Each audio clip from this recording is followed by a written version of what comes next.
This video is sponsored by BuyMode shopping app. BuyMode e-shopping application is one of the online shopping app now available on Play Store and App Store. இந்த ஆப்போட லிங்கை வந்து டிஸ்கிரிப்ஷனில் கொடுத்துருக்கோம். வேணுங்கிறவங்க download பண்ணி உங்களோட ஷாப்பிங்கை ஸ்டார்ட் பண்ணுங்கள். Welcome to my channel. நாம் இப்போ இந்த வீடியோவில் காலிஃப்ளவர் பக்கோடா எப்படி செய்யணும் தான் பார்க்க போகிறோம். இந்த காலிஃப்ளவர் பக்கோடா வந்து ரைஸ்க்கு பிரியாணிக்கு சூப்பரான சைடிஷ்ஷு, அதேமாதிரி ஈவினிங் ஸ்நாக்ஸாகவும் சாப்பிடலாம். எல்லாருமே ட்ரை பண்ணி பாருங்கள். வாங்க எப்படி செய்யலான்னு பார்ப்போம். காலிஃப்ளவர் பக்கோடா செய்யக்கு ஃபஸ்ட்டு வந்து நான் காலிஃப்ளவர் வந்து பொடிசாக கட் பண்ணி வச்சுருக்கேன். ஒரு பாத்திரத்தில் மஞ்சள், உப்பு எல்லாம் சேர்த்து தண்ணியை கொதிக்க வச்சு எடுத்துருக்கேன். இதில் வந்து நம்ம காலிஃப்ளவரை ஆட் பண்ணிடலாம்.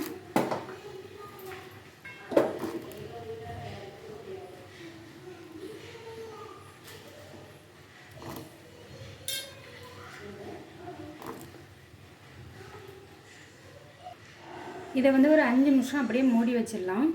நம்ம வந்து பக்கோடாவுக்கு தேவையான மசாலா வந்து அடுத்து ரெடி பண்ணிடலாம். இது வந்து 5 மினிட்ஸ் ஆயிடுச்சு. இதை வந்து நம்ம அப்படியே வடிகட்டி எடுத்துக்கலாம். இப்போ பக்கோடா பண்ண தேவையான மசாலா ரெடி பண்ணலாம். 2 ஸ்பூன் கடலை மாவு எடுத்திருக்கேன். இதுக்கு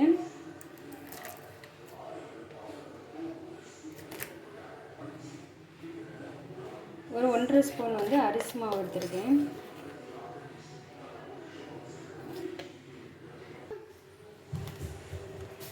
ஒரு ஸ்பூன் போல் கார்ன்ஃப்ளவர் மாவு எடுத்திருக்கேன்.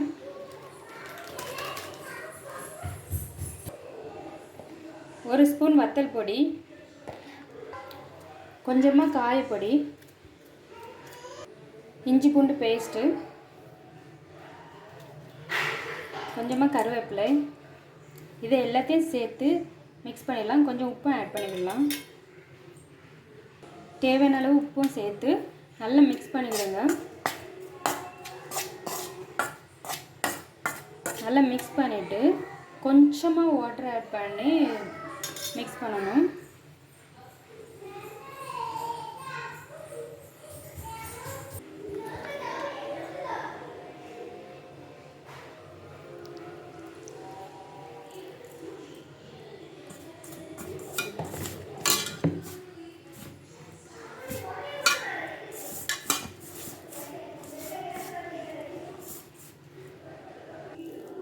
கொஞ்சமாக மட்டும் தண்ணி ஆட் பண்ணி மிக்ஸ் பண்ணுங்கள்.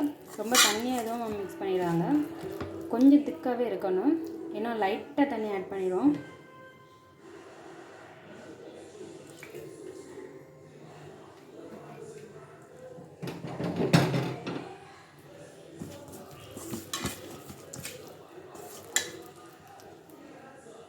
இந்த மாதிரி மசாலாவை ரெடி பண்ணி வச்சுடுங்க. உப்பு காணுமா காரம் காணுமான்னு பார்த்துடுங்க.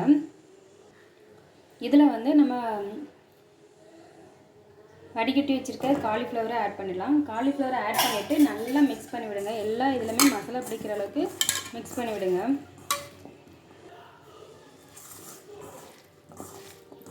நல்லா மிக்ஸ் பண்ணியாச்சு. இதை வந்து ஒரு 10 மினிட்ஸ் அப்படியே வச்சுக்கலாம். வச்சுட்டு ரெண்டாவது வந்து நம்ம ஃப்ரை பண்ணி எடுத்துக்கலாம். இப்போ ஆயில் வந்து சூடாகிடுச்சு. நம்ம ஒவ்வொரு பேட்சை வந்து ஃப்ரை பண்ணி எடுத்துக்கலாம்.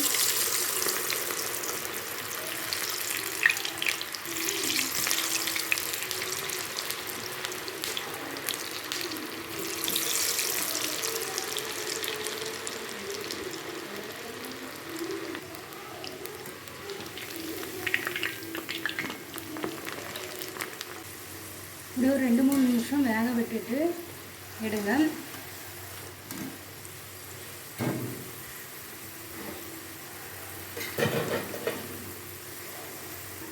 இப்போ பபிள்ஸ்லாம் கம்மியாயிடுச்சு. இப்படி பபிள்ஸ் கம்மியாயிடுச்சுனாலே அது வந்து நல்லா வெந்துடுச்சுன்னு அர்த்தம். நல்லா ஃப்ரை ஆகிடுச்சு. இனி இதை நம்ம எடுத்து வச்சுக்கலாம்.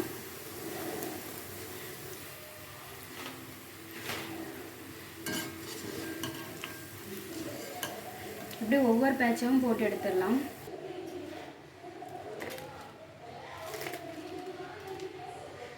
இப்போ வந்து சுவையான காலிஃப்ளவர் பக்கோடா ரெடி. எல்லாருமே ட்ரை பண்ணி பாருங்கள். உங்களுக்கு பிடிச்சிருந்துன்னா லைக் பண்ணுங்கள், சப்ஸ்கிரைப் பண்ணுங்கள். தேங்க்யூ.